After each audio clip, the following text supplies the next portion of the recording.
Ladies and gentlemen, welcome to the Wannabe Critic podcast. I'm your host, Gabriel Fast, and yes, I do claim to be the Wannabe Critic. Man, it feels good to say that, not see that. Tonight, it is January 6th at 10:30 p.m., and I was supposed to have one Elijah Middlesworth join me and one Jacob Labriere, but clearly, Elijah is no longer in the club. So, sorry to say that. I don't really think he's a big Star Wars fan. Yeah, I think he told me that his favorite Star Wars movie was Battle for Endor. What? He told me he liked Star Trek. Oh, that's what it was. Yeah, he said that's what it was. We always get into an argument with him because he doesn't like Star Wars at all. He's a Star Trek fan. He said Star Wars is one of the worst trilogies ever written. Yeah, literally. I will say your headphones are kind of tripping me out for two reasons. One being they're broken, and you're still using them. Two being I can hear my audio coming through your headphones because they're broken. Oh, here, let me turn the volume down. Yeah, turn the volume down, Jacob. It's not because they're broken. It's because they're cranked. How about now? Check. I'm sure it's still there, but it's fine. Ladies and gentlemen, today we're talking about Chapter 2 of the Book of Boba Fett. And man, oh man, do we have a bite-sized episode for you. The Wannabe Critic podcast is where we give our thoughts on semi-relevant pop culture topics. And just kind of do our thing and vibe and talk and catch up. And, hopefully it can provide you and whoever else some entertainment. You know what I mean? Jacob, you have said in the past that the Wannabe Critic podcast is the best podcast you've ever heard. I mean, I've heard you say that. By far. It's the only podcast I've ever heard, but it's the best one. Yeah, there you have it, ladies and gentlemen. So I don't make stuff up, but I'm just trying to level with you. No, I'm just kidding. So Book of Boba Fett Chapter 2, we had almost an hour-long episode, Jacob Labriere. Did you realize that? It was almost an hour long. I actually didn't. I listened to it at work the other day, and it seemed like it was actually pretty short. You listened to it? I do. I did. I did. So you can kind of gather what's actually happening without watching it? Oh, yeah. I haven't watched it yet. You talking about on YouTube? The episode? Yeah. Of us talking about it? No, I'm talking about Book of Boba Fett Chapter 2, like the episode.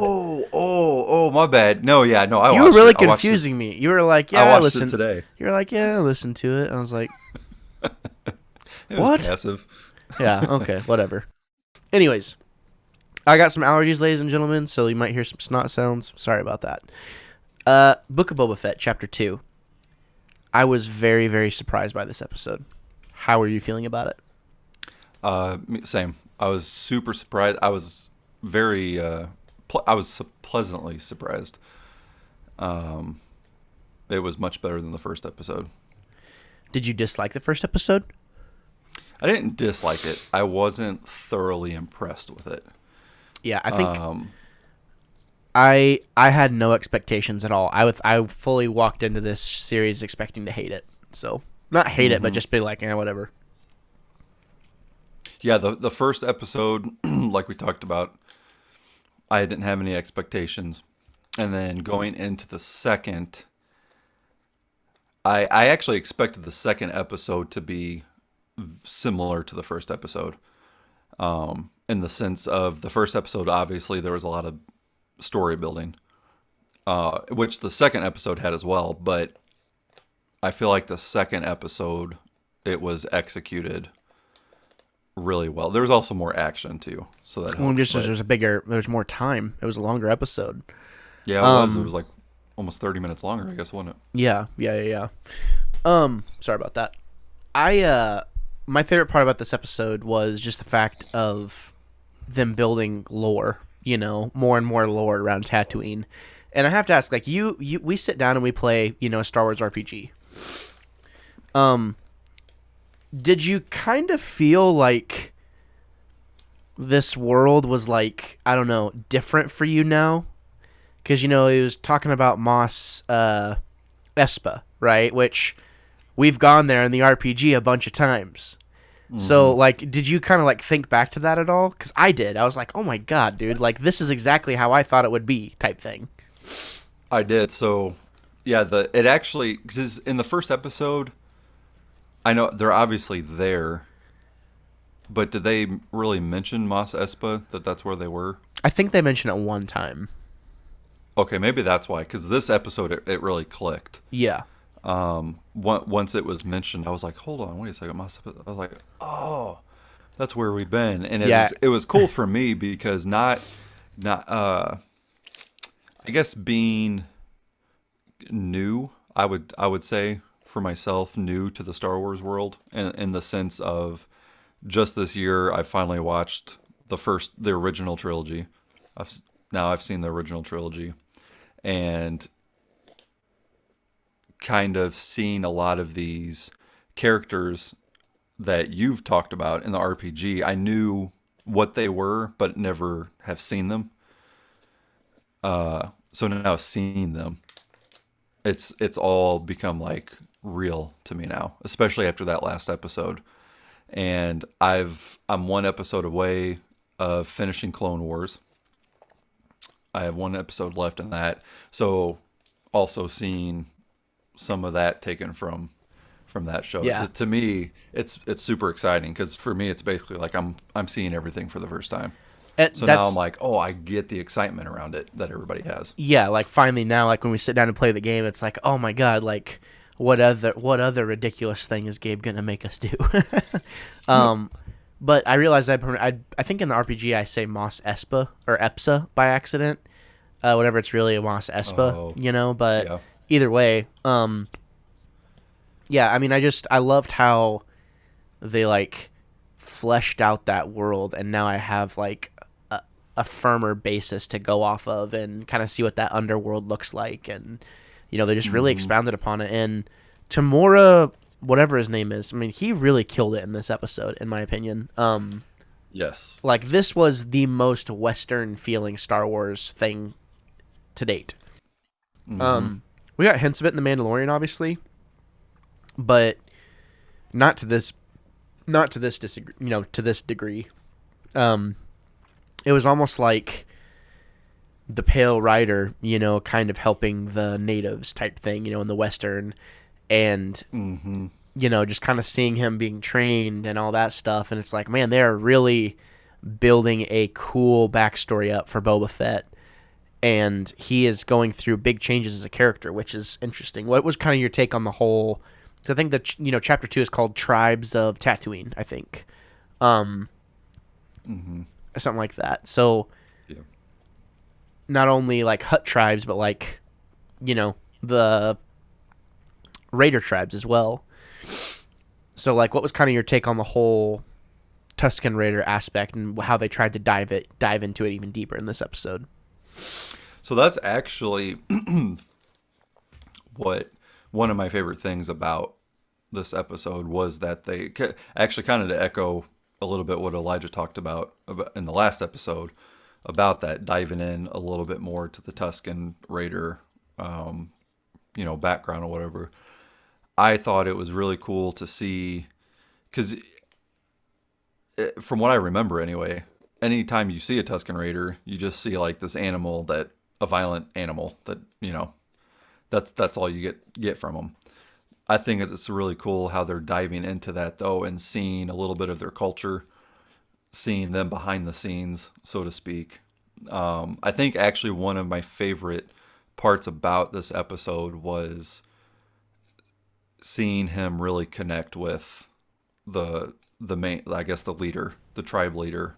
Yeah. And I'm assuming his wife or whatever, his second-hand woman that teaches him how to fight. I think that was one of my favorite things. Was that a female? That's actually, I assume so. It didn't look like it was a very manly build. So yeah, that's true. I mean, Sierra, I watched it again when Sierra got home, and as soon as she saw that Raider, she was like, "Oh, there's a female Tusken Raider." I was like, That's what I assumed. But that's actually something that I wrote in the notes that I really like so far about this is that they're really diving. You're getting to see the little nuances of the culture. Yeah, and they're building they're building culture, and giving Yeah. us something to refer back to, which is pretty cool, because there's always two sides to every story, and not every clan of Tusken Raiders, not all of them are so bad type thing, Yeah, I guess that's a better word, build, because you never really got to see anything about the Tusken Raiders before. Other than they were just, like you said, they were just violent, right? Mm-hmm. Yeah. What else? I guess just going a little further with the Tusken Raiders. There's a lot of stuff about this episode that I like, but I'm going to stay on the Raiders for a second. Just the short little clips of seeing him make his gaffy stick. That was really cool. I thought that was I don't know. I keep saying that was one of my favorite parts. I guess the whole episode was my favorite part, but that I actually really liked the closing dance ritual they did. Yeah. When it first started, I was like, "Oh, this is kind of odd." But then, halfway through it, I was like, "This is actually really cool. It's a cool piece." Yeah. Whew. That was a juicy one. There's just so much little detail within the episode, like the significance of finding the branch and the lizard, right? That was piloting his mind, and all that other stuff. It was just, we got a lot of really juicy stuff about the Tusken Raiders,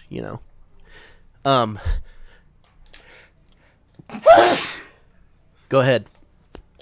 I was just gonna say to that point with the lizard. I'm gonna steal it from Elijah. It made me laugh, that scene. We were watching because he was over here and we watched it together.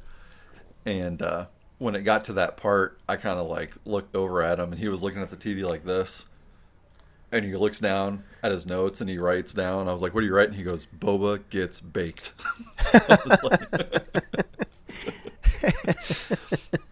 Yeah, I mean, that's basically what happened. I mean, it was, I think, had they let it linger on any farther, it could have been strange. But, Yeah, I feel like it worked. Yeah, that's what I was gonna say. Is it was the perfect length. I guess it could have been slightly shorter, that scene, but if it would have been any longer, it would have ruined it. Yeah, no, I totally agree. So we got to see more of, the underground, as we were talking about, the underworld, of crime. What was your take on the whole assassin arc? And learning that basically it was the Hutts. What was that? What did you kind of think of that? I thought I guess I'm kind of neutral about it at this point because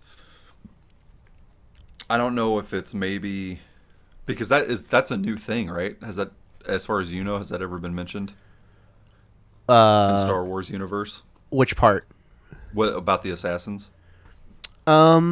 No, not the assassin aspect. I have never heard of whatever those assassins were. Yeah, so to me that was I'm kind of neutral because I think my part of my issue is in my head. I'm watching this stuff and even the new things that are introduced, and I'm like, oh, that doesn't feel Star Wars. But I think I need to remember that it doesn't feel Star Wars because it's new and they're expanding now. They're getting past just the Skywalker stuff.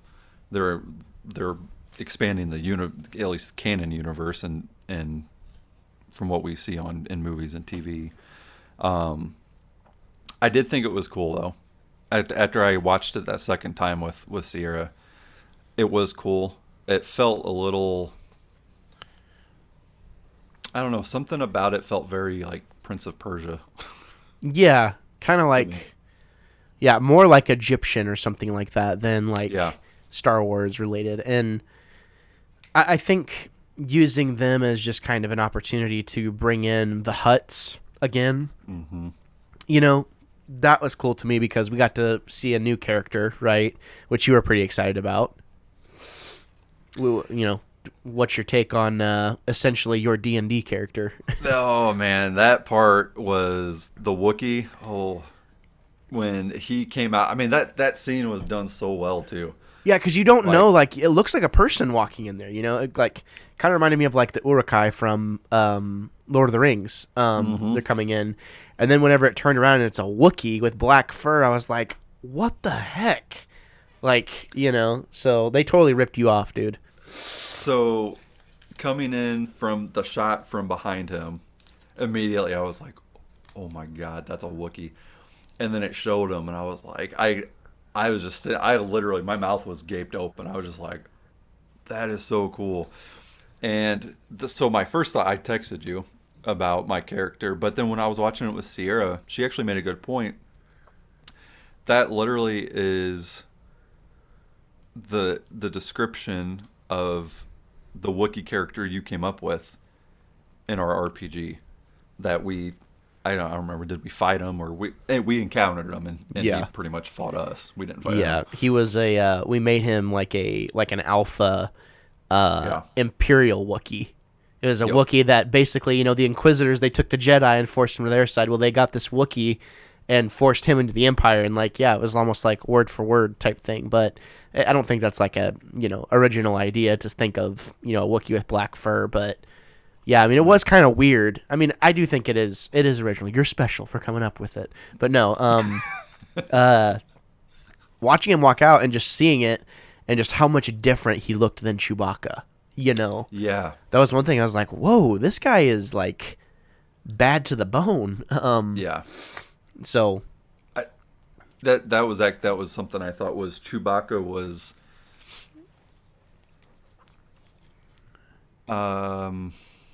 so Chewbacca was number one, he had a more kind looking. He didn't look like a scary beast. But then what was weird about this Wookiee is he almost looked more human-like to me. I agree. And I don't know if it was the eyes, but I was actually I think it was the lips. intimidated. I think it was the lips. I think it might have been the lips. Yeah, I was too. I was like, oh, you're going to hurt me if I keep looking at you. Yeah, that stare down. I was like, oh, this dude's... Him and Boba are throwing down. Watch Boba just like basically just rocket him. You know what I mean? Like, I know. I'll be interested to see what happens, you know, with that whole situation. But either way, like, that entire sequence was awesome. Yeah. Did it feel kind of cut short though? Like, which story do you think they're wanting to focus on more? Like the backstory or like, because that was kind of my only confusion with this episode. I'm like, what? Okay, which one am I going to end up remembering more? You know? Yeah, they brought a lot into this episode, and I kind of feel like they're not going to touch on a whole lot except for his backstory. At least, because there's obviously going to be multiple seasons, I'm assuming, of the Book of Boba Fett. Yeah, I mean, there's probably going to be a bunch of new comics and new books and stuff like that too. So, I'm curious to see how they're going to tie it in, because we got to see the mayor. Yeah, that was cool. I liked that. That was really cool. I'm assuming that he's tied to the Hutts. Yeah. Probably. Well, I don't know. He was very ambiguous about his responses, you know, about everything that was happening. And, like, you know, he was kind of saying, like, hey, like, use common sense, basically. Who would want you dead? Yeah. And who would frame me to make it look like I wanted you dead type thing, you know? But, yeah, no, definitely interesting. I think when you think about it, Tamora, how do you pronounce his last name? Can you look that up for me, please? Yeah, I thought they said, I heard it today. I thought they said it was like Tamora Morrison or something. Tamora Morrison. Tamora.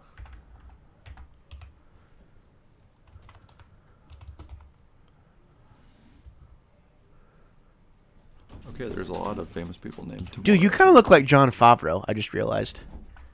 I do. You kind of do, especially just now. Like, it's all in the eyes, I think.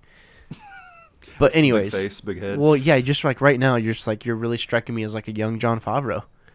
Like, get an impression down for him so I can, you kind of I'll look take like that. him. Yeah, I'll yeah, take he's a that. good looking guy. All right, anyways, all right. So his Morrison. name's Tamora Morrison, and Yep.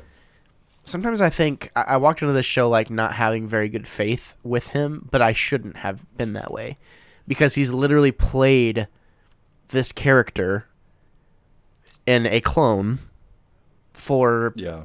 20 years. So, I mean, what's kind of your take on him in this role and like in general? It's weird to think about him being the person that's played Jango Fett and Boba Fett. Yeah. So my first, which I think we talked about on the first chapter too, but I was like really worried about him after the first episode because I was like, oh my gosh, I think he's gonna suck. But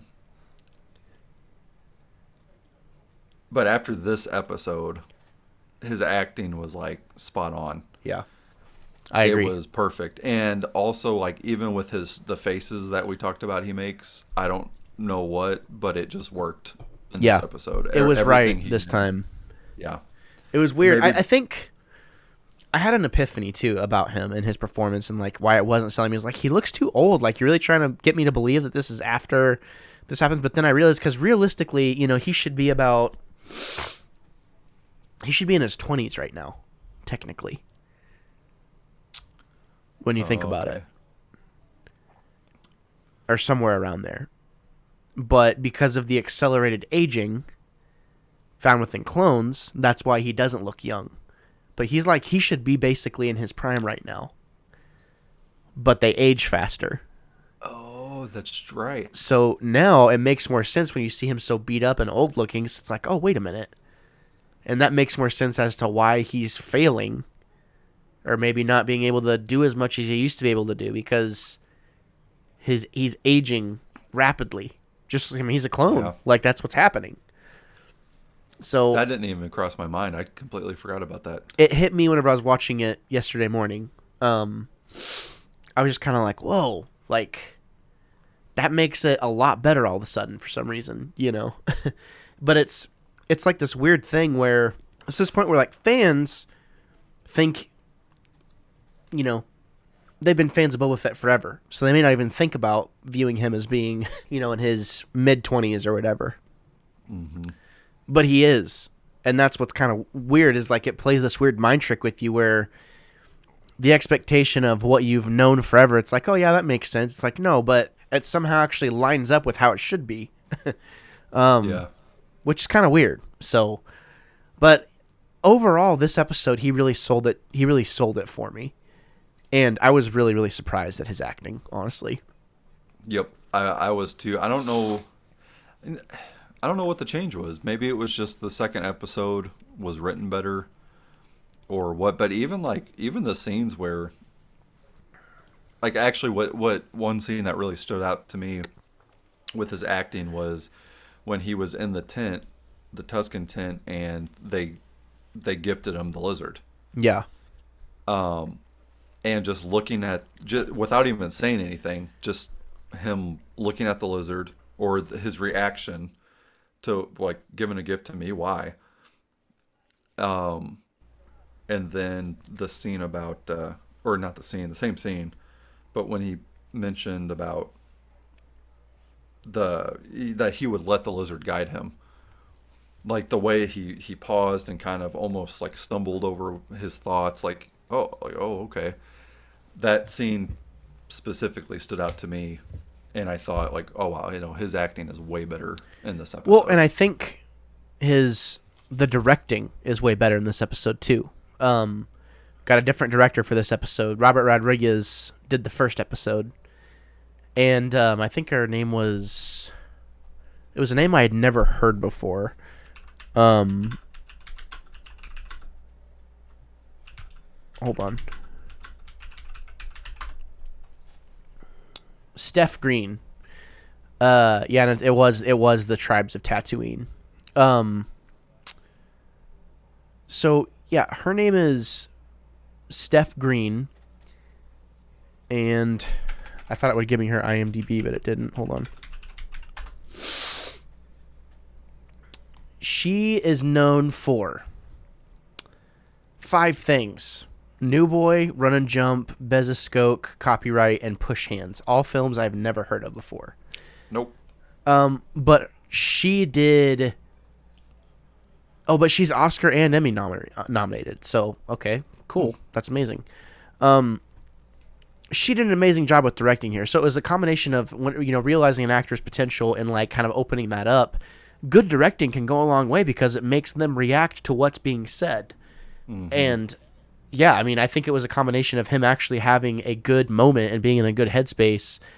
And maybe that first episode where it seemed cheesy, maybe he was struggling forcing it because, that's kind of what I thought of during this episode, because he killed it in this episode. Yeah.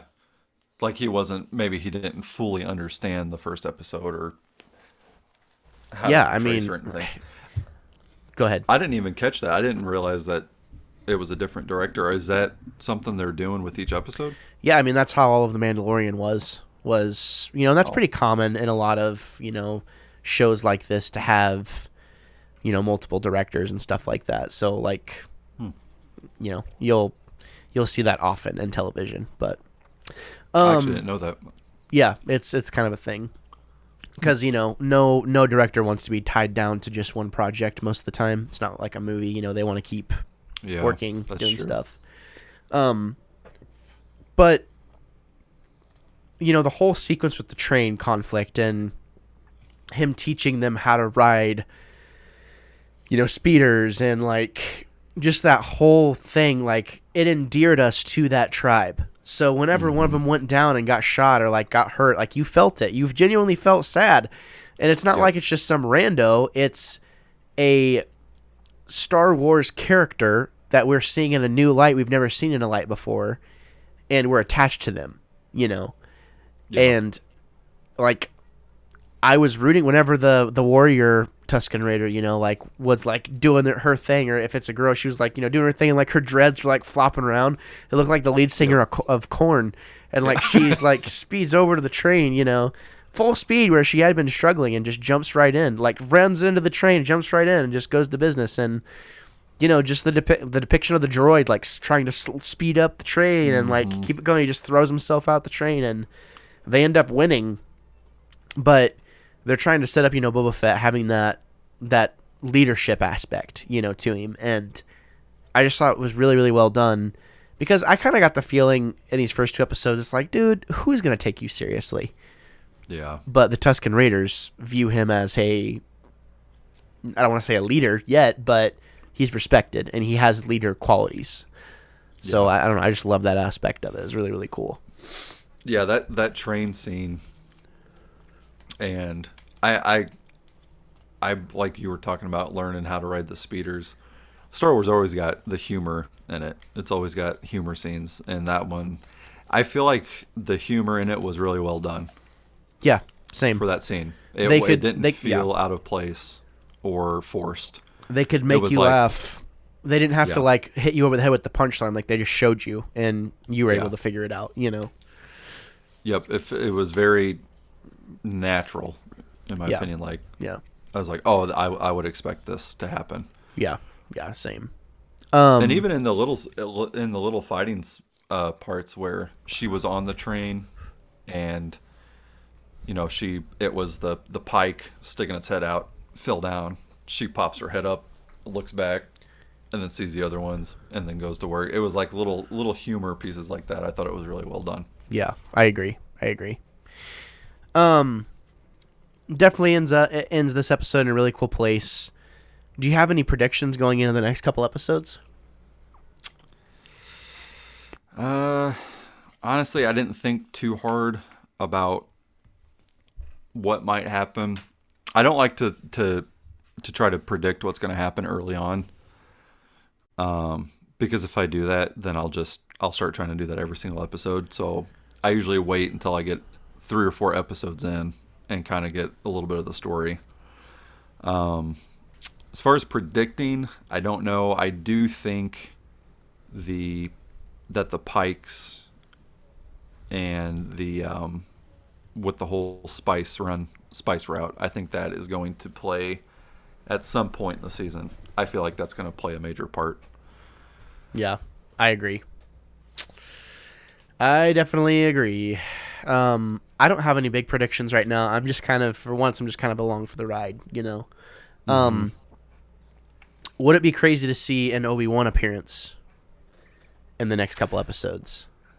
So I actually told Elijah I was in this episode when he was having a flashback and he was in Camino. I was actually kind of expecting to see, even if, like, from a distance, I was expecting to see an ObiWan pop up or something. Yeah, I think you're right. I mean, I feel like there has to be something, right? Like in the next couple episodes where there's going to be some sort of cross promotion, you know, for the shows to come, because that's what they did last time, literally with this movie, this show, was they teased it at the end of a show we were already watching. Excuse me. So, what is that thing going to be in this series? I don't know. It'd be kind of cool. I think ObiWan is less likely, but I do think there's probably going to be something. It would almost be like you're missing out on a really potentially good episode if Luke Skywalker isn't in it. You think he'll return again? Part of me says no, but the other part of me is like, man, there's so much potential there if they, even if it's just for an episode, Luke, even if it's just for like a scene or two, if Luke's in it somehow.